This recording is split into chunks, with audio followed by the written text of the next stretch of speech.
just kept pushing it down, focusing on other people. And now I've had time to like sit back and think like, gosh, why do I keep wanting jobs that deal with the military or with veterans or with military spouses? It's because I don't want to leave that area. That's where I feel most comfortable. Hi, everyone. Welcome to Veteran CEO Magazine, where veterans lead the way. I'm Jay Hernandez, and today my guest is Kelly Freel. Kelly, thank you so much for joining us today. Hi, thanks for having me. I'm very excited to be here. Thank you for being here. Kelly, in your former role in the military, you were a master at arms with a specialty in the Criminal Investigation Division, RSI for NCIS while on active duty. And then in your civilian roles, you were a former police officer, a veteran outreach coordinator for the recovery from substance and alcohol throughout the state of Virginia. And in your current role, you are the ambassador for Virginia Veterans Network for the Virginia Department of Veterans Services. Created by veterans for veterans, the Virginia Veterans Network is a free digital portal offering resources, programs, and services for Virginia military veterans, transitioning service members, and their families. Kelly, you've got a lot. That's pretty much how I've always operated. But it sounds like a lot, but I have it all pretty well organized, and I have my day planned out, and I try to make the best of each day and be able to give back to my community. Well, I'm just so thankful that you've taken the time to talk with us at VCEO today about supporting veterans in career transition. As you know, with VCEO interviews, we start each one with a 6-word challenge to talk about your personal transition out of the military into civilian life. What are those today? They have expectations, mindset, resources, camaraderie, loss, and mission. So, expectations. Let's reflect a little bit on your experiences with your expectations and understanding that as veterans, as service members go through career transition, they might reach a point where their transition hasn't met their expectations, or maybe they've lost all expectations entirely. Talk to us a Well, little bit about your transition and what that was like for your expectations. I can only speak to mine, but I'm speaking to friends as well, whether they're officers or enlisted, if they've done 20 something years or if they've only done under 10. Everybody's expectations are so different when they want to get out of the military. I mean, with the officer corps friends, they have a degree and they're able to move on to something probably more in the corporate area, something a little bit, with higher pay and higher everything. With the military, if they get out under 20 years and they're not on retirement, and they just don't like the military lifestyle. A lot of them think the grass is greener on the other side. And one of the things that I've learned is kind of like an institution after 10 years. You have a mindset, you have all the resources on base, you have your housing covered, you have your paycheck, you have your medical covered, you have your ability to take care of your family. But a lot of military don't realize, like, when they get out, the cost of living is completely different. The job status, just learning how, I would like to say transform, but transition from a military mindset to a civilian mindset, it doesn't come overnight. And there's a lot of challenges that happen while you're going through it, ones we don't expect. The reality of separating from the military is that it often involves a jarring shift in identity and prompting serious questions about career, family, sense of belonging. These issues can arise before or long after separation. And that is so true, because I got out of the military, I was dual military overseas, got out of the military. The very next day after I left, I was still overseas in the same base location, but no more uniform. And I started homeschooling my oldest child. And I didn't have time to really think about what I was doing from military. I was focusing on my child, right? But I had a lot of stuff that I did not deal with because I was focused on my child. Here we are, 25 years later, four kids homeschooled from the beginning to end. I have 6 months left on my last one, and she's out of the house as well. And, I look back on a lot of stuff I did not deal with when it came to the transition portion. I just kept pushing it down, focusing on other people. And now I've had time to like sit back and think like, gosh, why do I keep wanting jobs that deal with the military or with veterans or with military spouses? It's because I don't want to leave that area. That's where I feel most comfortable. There's so many different people that you've worked with outside of your career in the military, helping them with career transition from all sorts of different backgrounds. So I imagine you've probably come across folks who are like, well, I didn't need to adjust my expectation because I was a Navy SEAL, or I was a fighter pilot, or EOD, or people who do all sorts of crazy things. It sounds like one of those things that's pretty universal across the different career fields is everybody goes through this. So everybody needs to intertransition thinking about that. Is that correct? Or can you kind of expand on that? Yeah, I was married to the special ops community for about 20 years. So I can attest to the treatment that they get while they're in. They are treated, and rightfully so, with high regard. All the training and all the money that the government puts into them and all of the really awesome things that they do for our country, and doing things that most people can't do because they're the elite. There is this mindset and a fan club and all the things that come with that when you're active duty, right? And then you decide to retire. And then the next day, you're no longer that identity, right? You're a veteran or a Navy SEAL still, or maybe EOD still, but you're a veteran Navy EOD. And now what do you plan to do for a living, And, a lot of them joke about wanting to hand out basketballs at the rec center or things like that. But a lot of times our military that have been in severe combat situations, which doing veteran outreach, we come across this a lot, they don't know that they have PTS, post-traumatic stress. They don't know that they have TBI. And sometimes most of them skip, a lot of them skip. From the last couple roundtables I've been to, we've been told that about 30% of our Virginia active duty actually attend TAP seminars. So they don't even know what the benefits that they're eligible for, which means that mental health that they need or the TBI scans that they need, they don't know that they're eligible for those things, right? And then they start to kind of fall apart little by little in civilian life, not understanding where it's coming from, or maybe they don't understand the identity shift, or they they start getting headaches or all the things, right? And one of the things that we try to do with outreach is share these resources with everybody, because sometimes it's 6 to 10 months before they realize or get a diagnosis with PTS or TBI, or by then there's a sobriety issue too, because a lot of times alcohol and drug use are used to band-aid those feelings, the things that they haven't dealt with.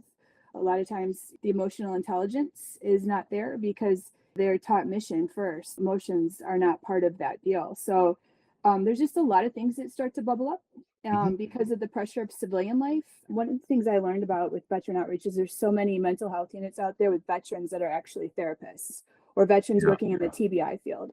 So they understand the stuff that is going on with these guys and with these women. And it's really important that you find a place where they have peer recovery support that has veterans working in those fields. It's just easier for them to open up, to be able to share the difficulties and challenges they're having, because they feel regular civilians might not understand some of the stuff they have, because it is a different level of PTS. We try to avoid stereotyping here, but I do want to address a serious issue that does exist within the veteran community, and that can be substance abuse issues, that can be alcoholism.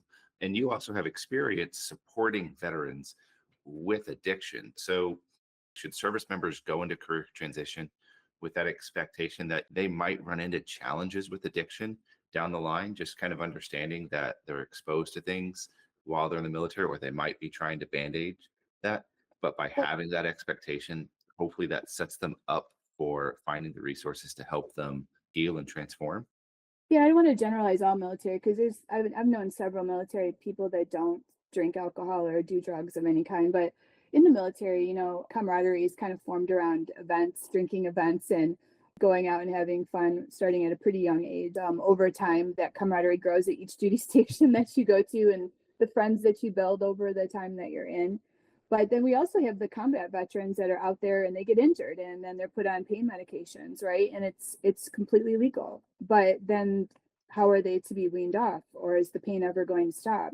So we have legitimate reasons for people becoming addicted to pain medications. And then also too, not knowingly knowing that you have PTS or TBI when you leave the military.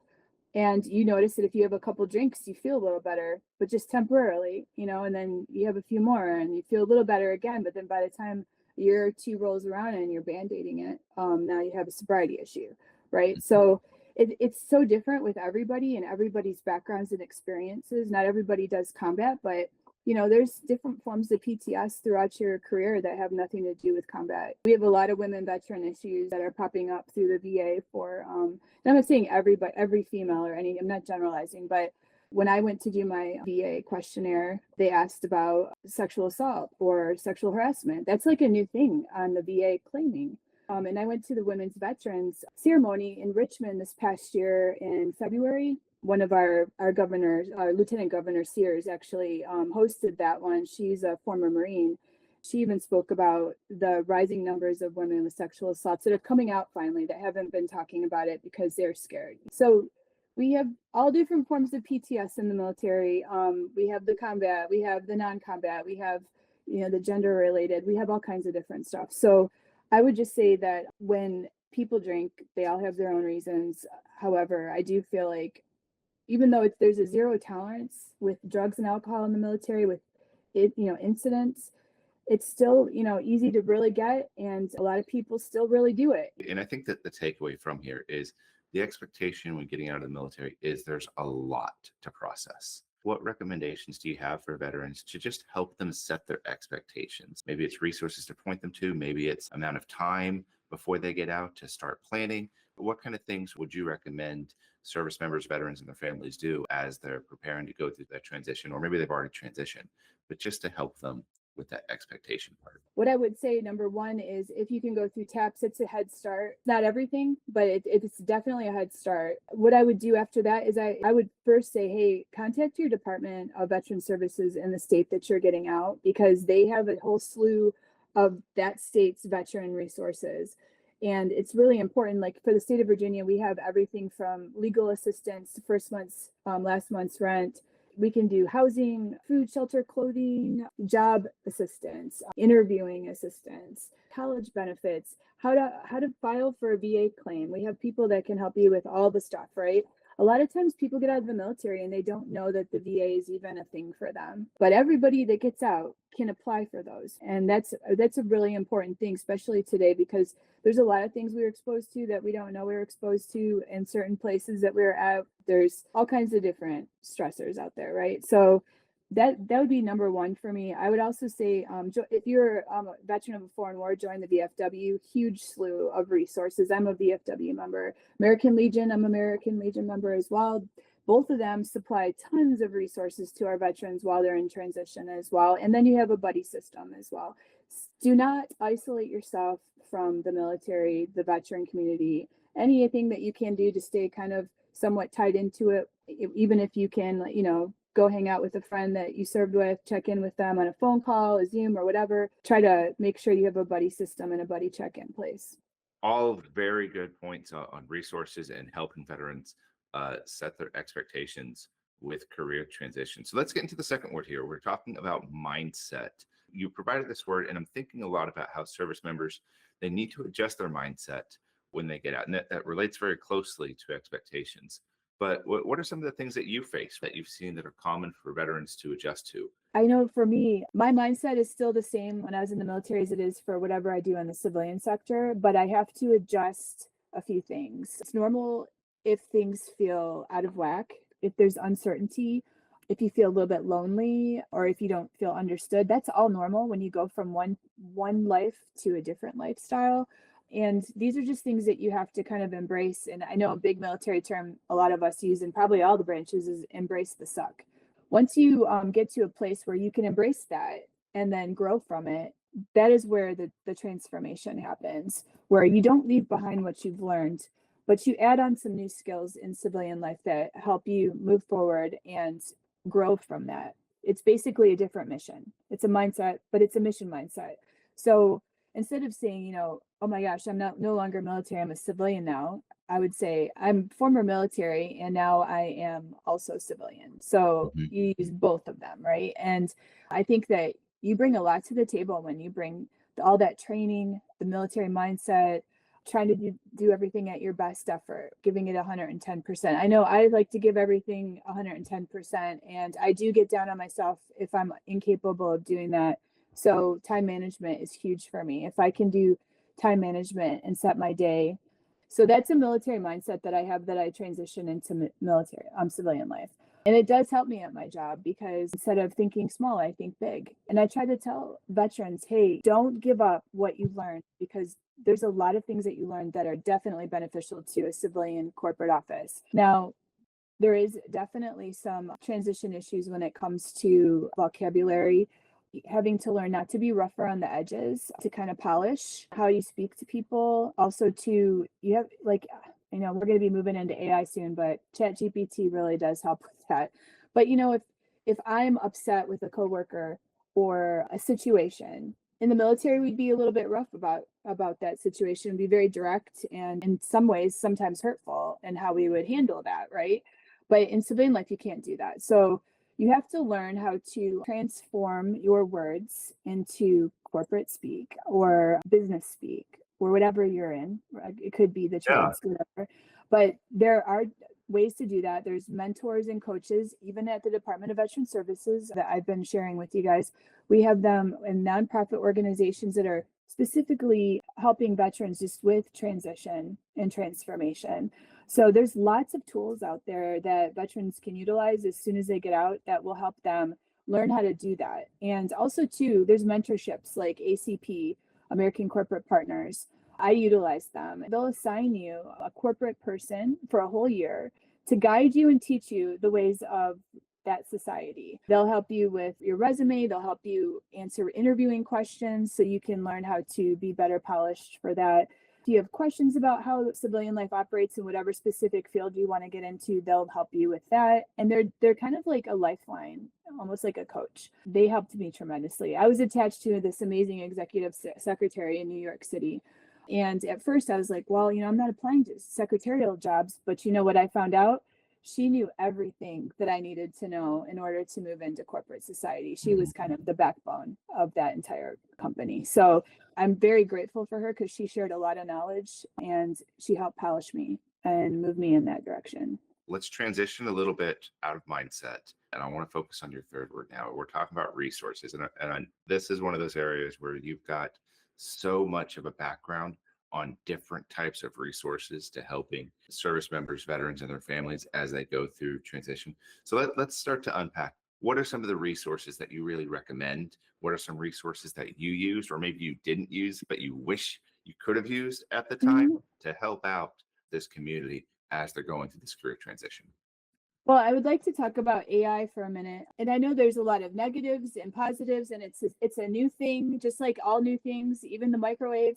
When they first come out, there's like all this talk about I don't like this or I like this. And then we have legal issues right now. They're trying to determine what laws they can apply to AI because there's copyright issues, there's what they can use against you in the court of law, right? But if you use it for transformation, it is a positive thing, especially when you're trying to learn corporate speak. You're going from a military mindset, military verbal, and the way that some of us can come off is a little rough around the edges. We go from military life into civilian life. So for me, I use ChatGPT to determine how I should say something or how I should email something or how I should deal with a disgruntled person.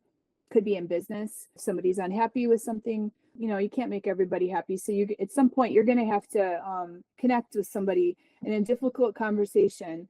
And the way that I might say it in the military is not how I should be saying it now. So I love how I could put in something like, I would say, ChatGPT, help me understand how I should verbalize this to my coworker. I'm upset with the way that they're speaking to me about a specific thing, and I have an opinion, which I'd like to share, but they're not hearing me. And it'll come out and it'll spit out how you can go and approach that coworker in a very kind manner with open communication, open mindedness, and be able to start a conversation without using cuss words. And I just want to point something out to the listeners who maybe aren't in the military or veteran community. In my experience, and I think yours is too, a lot of that rough around the edges speak is because you're talking about missions where time is of the essence. You're trying to move fast. You don't have time to really put the introductions and have the slow bit into something. Something has to get done. It has to get done now, and we need to move on it quickly. So that's a lot of where it comes from. What you're talking about, you can use AI to basically say, here's what I want to say. Here's the background to it. Help me say it. Help me translate it this way to be professional. Help me sound professional. Help me to sound empathetic.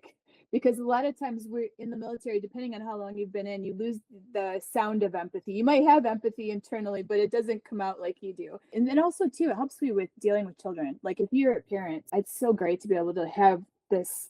I mean, it's not an 8-ball or anything, but it's kind of nice to have this place where you can go ask a question and kind of get some feedback from the internet about how you should handle a situation. Mhm. You know, I mean, we didn't have that when my kids were born, but I have that now with teens and adult, children now. And it's great because I feel like I have a little bit of knowledge when I go to speak to them now, Mhm. and you can use it in corporate society. You can use it in relationships. You can use it just about anywhere. I've used it to help me with my calendar and scheduling when I have many Mhm. competing priorities.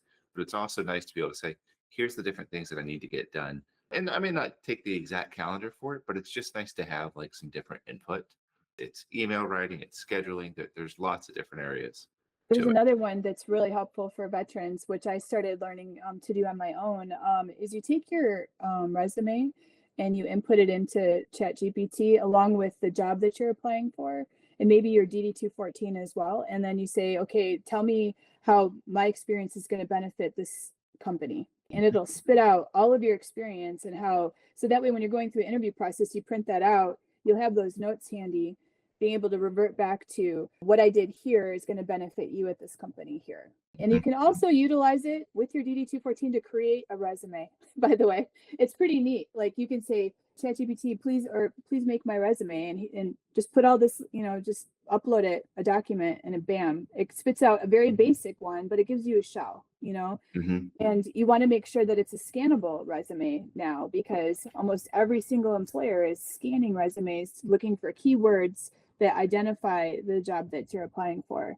For instance, if I'm a former military police officer and investigator and I'm trying to get a corporate position, I'm going to want to tailor those skills that I had inside military police work that might translate over to this corporate position that has nothing to do with law enforcement. I'm good with de-escalating situations, good with customer service, good with Microsoft Office, good with report writing, good with note taking, right? These are things that you do on this skill over here, but you're not arresting people over here. Yeah. So you have to really cut and paste the skill sets from one job that doesn't transform into the job that you're applying for. But the Chat GPT can help you with that. This kind of goes back to the expectation and mindset is that once you're in that civilian career, the career progression is also different. In the military, it's very structured. You know how it's going to go. I do X, Y, and Z. I'm due for promotion at this date as long as I pass my PT test and I get this score. It's so rigid. It's more difficult to navigate on the civilian side. You got to be having those conversations with your civilian employer about, Mhm. telling them what your expectations for a career are. And if you're not sure how to do that because all of your experience has been in the military, you can use AI as a tool to help you shape that conversation.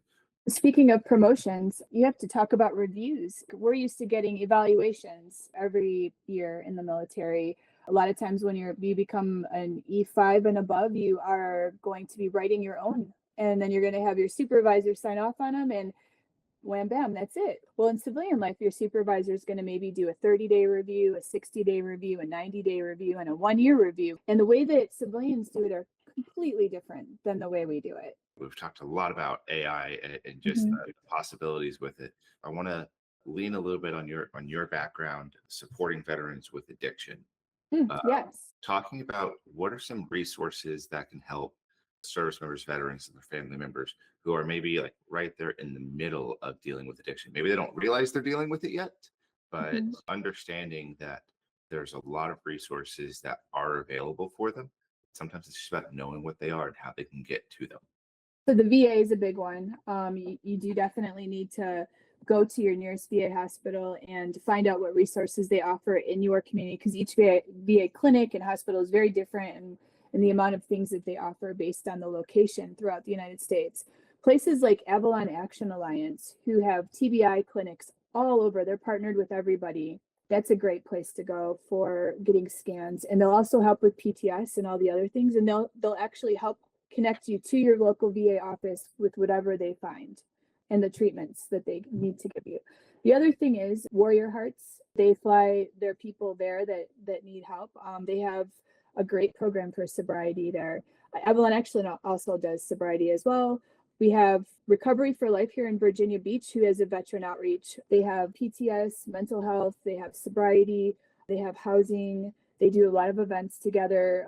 He sets up events, golf tournaments here locally that raise a lot of money for Recovery for Life. It's a nonprofit.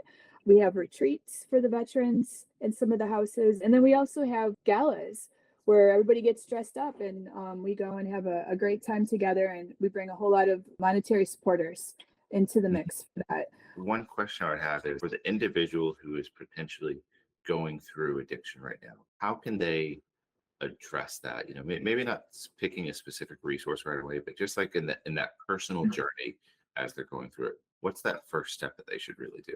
With veterans, if they have a security clearance, I recommend that they get help before they get in trouble. Whether it's being a urinalysis at work or maybe a DUI or something while they're out in town, if you know that you have a problem and they know, they have to decide if they want to get help, because most of the time it's family members that want them to get help, but they have to voluntarily want to go get help. You can't drop a family member off at a sobriety place. They're not going to accept them unless they want to be there. So if they're involuntary, there's nothing you can do. You have to wait till they get to that place where they're ready. But when they are ready, it's super important if you're military and you have a clearance and you have a job, maybe you want to get into a contract position and you want to keep your clearance, it's super important that you get help voluntarily before you get into trouble or get a urinalysis. And that's because they have laws that protect our military for voluntarily getting help. And now after the fact, it's a little bit harder, and there's a lot of legal processes, and if it even can happen. But I highly recommend that if you want to keep your position or you want to be able to continue working in the field you're in, just get help. You're better off getting help. You're better off getting a peer coach that's on a 24/7 line. Go to a 12-step meeting. Start bonding with people that, and I would also say change the people you're hanging out with. If you're hanging out with people that are constantly drinking or doing drugs or putting you in a place where you feel peer pressure to go hang out, it's time to change that circle of friends. And it's because the mindset that they have is not the mindset that you need in order to succeed. There's this thing that we've talked about a couple times about a veteran being rough around the edges. And I would say when you're dealing with matters of addiction, that is not the time to not be rough around the edge, to address it directly. You have to be very direct, and sometimes it's helpful to have another person with you as well that might know of the situation. The more people that can come together in love and directness, the better. But Mhm. at the same time, though, that veteran has to want to come forward, and that's usually the biggest problem, and it has to do with stigma. I try to avoid the stigma that, every veteran gets out and they're an alcoholic.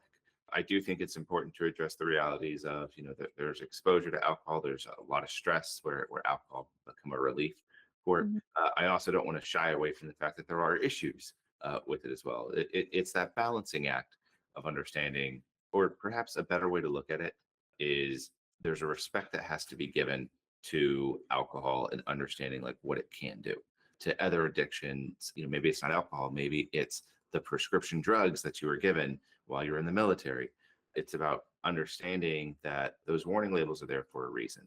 The addiction things, that the resources that exist, they're there because we recognize as a community that if not given the proper respect, it's easy to fall down into the hole that addiction really can be. And once you're in there, it's hard to come out of. Mhm. Probably the word where I'm thinking a little bit more, because I too try to avoid stigma, but I do want to talk a little bit about community and the Mhm. value of community as a veteran resource. How can veterans help find their community to help them not just with addiction, but with the whole career transition process? When we hit on isolation earlier, and I think it's super important. If you get out of the military and you, like, say you live in Iowa in the middle of nowhere, right? Try to find your VA hospital. Try to find a nonprofit that you want to connect with. Try to find a VFW, American Legion, anything that you're like. We have, so out in Hopewell, Virginia, in the middle of nowhere, they have one giant, beautiful VFW, and they have one of the biggest fundraising in there. There's so much to do over there. And I went to visit it the other day and I was just blown away. Like, we're in Virginia Beach where we have tons of stuff here, right? But I've never seen a VFW like the one in Hopewell, Hopewell, Virginia.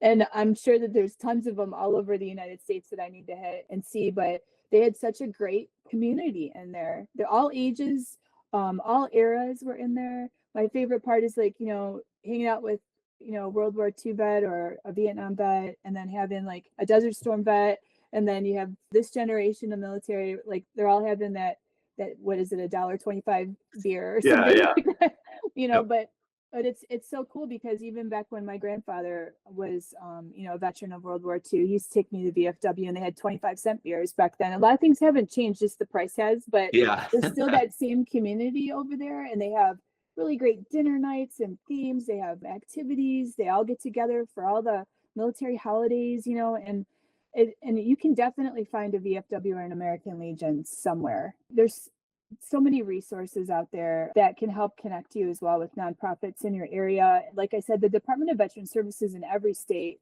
has a list of their local state locations too. And also they have online groups too. So they're setting up like meet groups online for different types of themes. They have a female veteran group. They have male veteran group, they have special ops, they have all the different things that you can connect with on Zoom if you can't meet in person. I also wanted to do a little shout out to Semperfi America Funds because they're also a place that you can contact, and they will provide you with all kinds of different resources and sometimes paid for as well, if they need something, whether it's medical, mental health, all kinds of things. Just look up their website.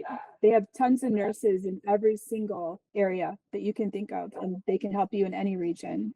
These are all fantastic resources to help veterans build that community. Anything else that you might recommend? Maybe stuff that they wouldn't necessarily consider like as a center? There's tons of nonprofits that help with, giving them a ride to where they need to go. It could be a plane flight, could be a train ride, it could be an Uber gift card. There's lots of dog programs all over the United States. I know that Warrior Hearts has a dog program, and we also have a Mutts program here in this area where we have highly trained individuals that train these dogs to be service dogs, and they're amazing. I've met many of the dogs and owners over here in this area, and I can tell you that they had all the puppies in all of their kennels lined up in like 15 straight. They're all napping at the same time, and they're all up at the same time. They're all being trained at the same. It's so adorable. It's the cutest thing I've ever seen. But they are the most well-mannered puppies. They pick the best breeders for these dogs, and they're just such great companions. And the ones that I've met that are the matured ones that have been assigned out, they are so bonded to their veteran, in such a great way. And honestly, like my dogs, I have two pugs. They're very badly behaved. They're not service dogs, but I would say that just owning a pet, whether it's a service dog or not, or a cat or whatever is, you're into, bearded dragons, I don't know, but having an animal to care for when you are in an isolated area where you have to reach out to make friends, or you have to find groups to belong to, having a pet is one of the best therapies out there that not only forces you to bond with something inside your home, but you're now responsible and accountable to getting up, taking it for a walk, making sure it's cared for, right? You're not inside yourself. You also have to step outside yourself when there's something out there. And they just provide so much attention and affection that it's really hard for me not to have a dog. I love like coming home every day and being around my animals. So I feel like they give you a lot of therapy, even if they're just napping on your lap. You know what I mean? Oh, absolutely. And the amount of veterans I've seen their life impacted for the better by not always a service animal, but just by having a dog or a cat or a pet where they're able to have that connection with, that there is a healing factor there that's undeniable. Let's go into your next two words. I want to talk about camaraderie and loss, and I kind of want to combine these together because there's such a sense of camaraderie when you're in the military, and we talk about staying connected when you get out of the military. But also, it's important to note there's also this big sense of loss that veterans feel when they get out of the military because they're removed from that military veteran community, and it's harder to have that camaraderie. So let's dive into these two words a little bit. So I had a couple different types of transformations when I got out of the military. It's my new word for transition because I really hate the word transition. I feel like we're not actually getting anywhere if we're always in transition. So I like to say transformation because I am transitioning, but I'm growing. So I'm going to move like a butterfly, right?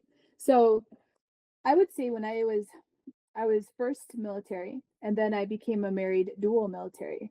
That was very different.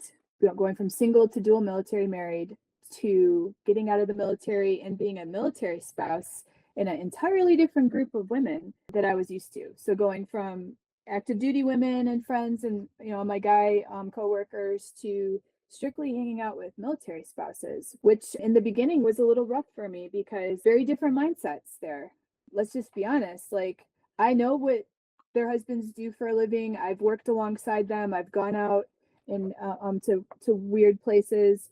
I know what's out there, and they're just kind of like guessing or gossiping about certain things or asking me questions that I don't want to answer or, and I feel like the oddball out most of the time in a military spouse group. I don't feel that way with my fellow veterans of male or female descent, but even to this day, I'm very careful about what I say because the military mindset and then trying to transition it over into a military spouse mindset, it was really hard for me because I'm not used to sitting around waiting for my spouse to come home from a deployment. I was actually out there doing a lot of that stuff, right? That transition was hard. And the mindset, the camaraderie was lost because I didn't have any of these bonds with the military spouses that I had with my fellow active duty and veterans. And then I felt a loss there. I was just uncomfortable at the time. So I wasn't really sure how to behave in that group because that's not the group that I was used to. And that's pretty much like transitioning out of the military feels that way, whether it's into the military spouse organization. After a while, they all accepted me, or most of them. And, we eventually all became very tight, had my own little tight military spouse community. They're very accepting. And I think I just had a preconceived notion or an expectation that was not correct. And over time, I had to correct that, just like we will when we go into civilian corporate America. And it's very different. And then you go from having a career and knowing what to do every day to then becoming a parent full time at home. And that's very strange, even as a mother, because I was used to dividing my day up to military and momming, right? And now I'm a homeschool mom full time at home. And I don't have people that are listening to me when I tell them to do stuff, right? Yeah. We all know that as parents, how that works, right?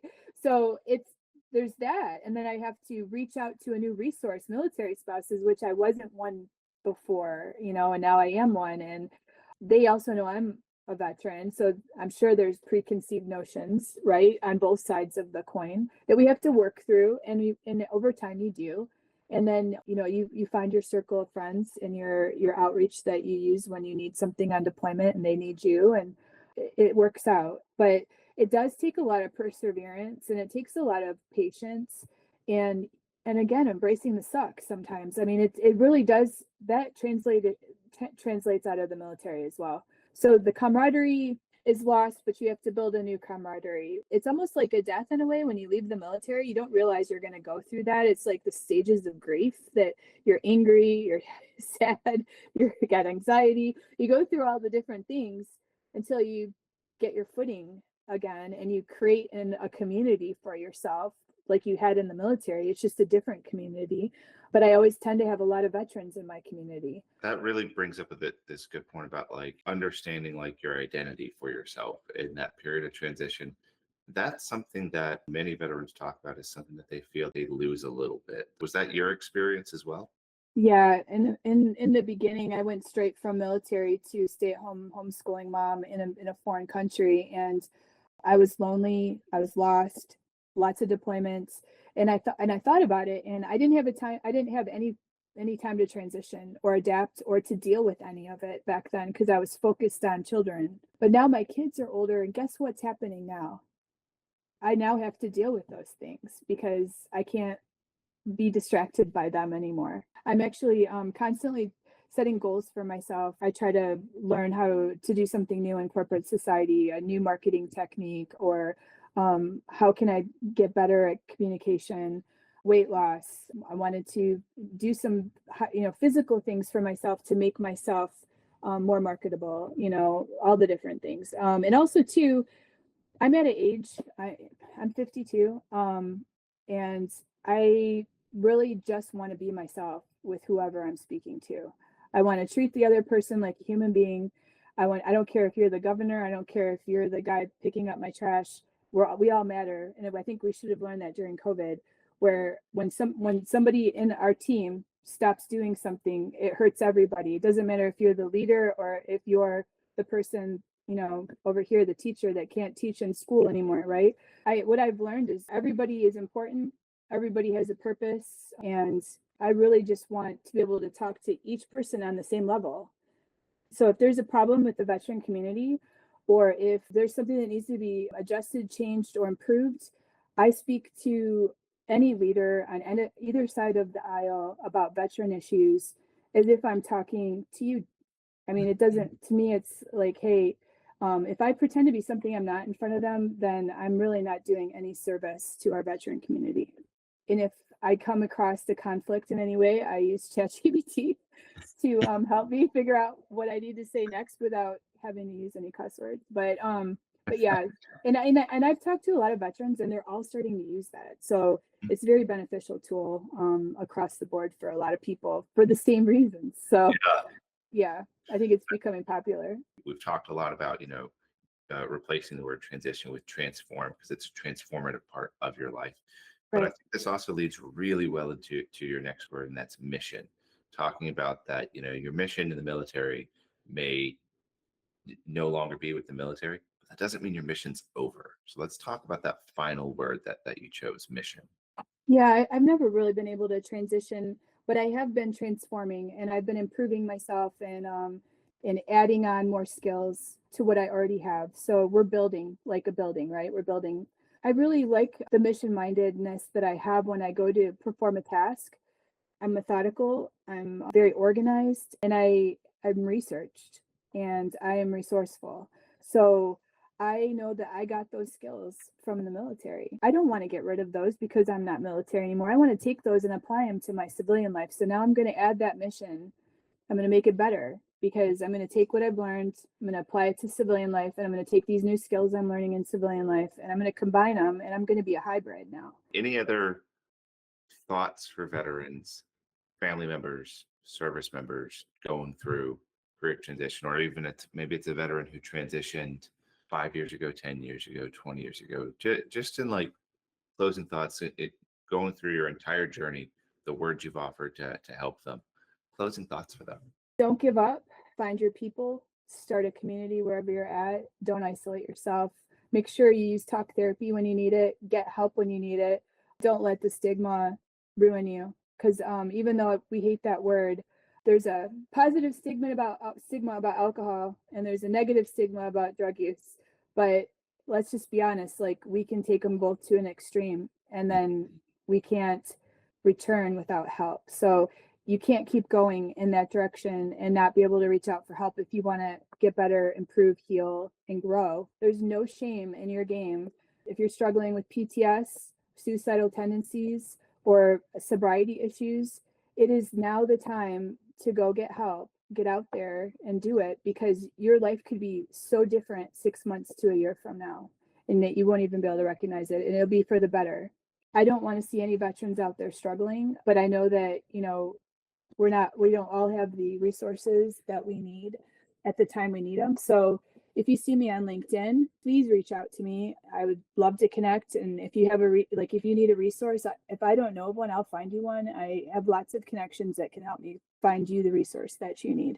I would like to do a little shout out to Commissioner Chuck Ziegler of the Department of Veteran Services, Virginia Veteran Network, who appointed me as an ambassador for the Virginia Veteran Network. I'm really grateful for that appointment.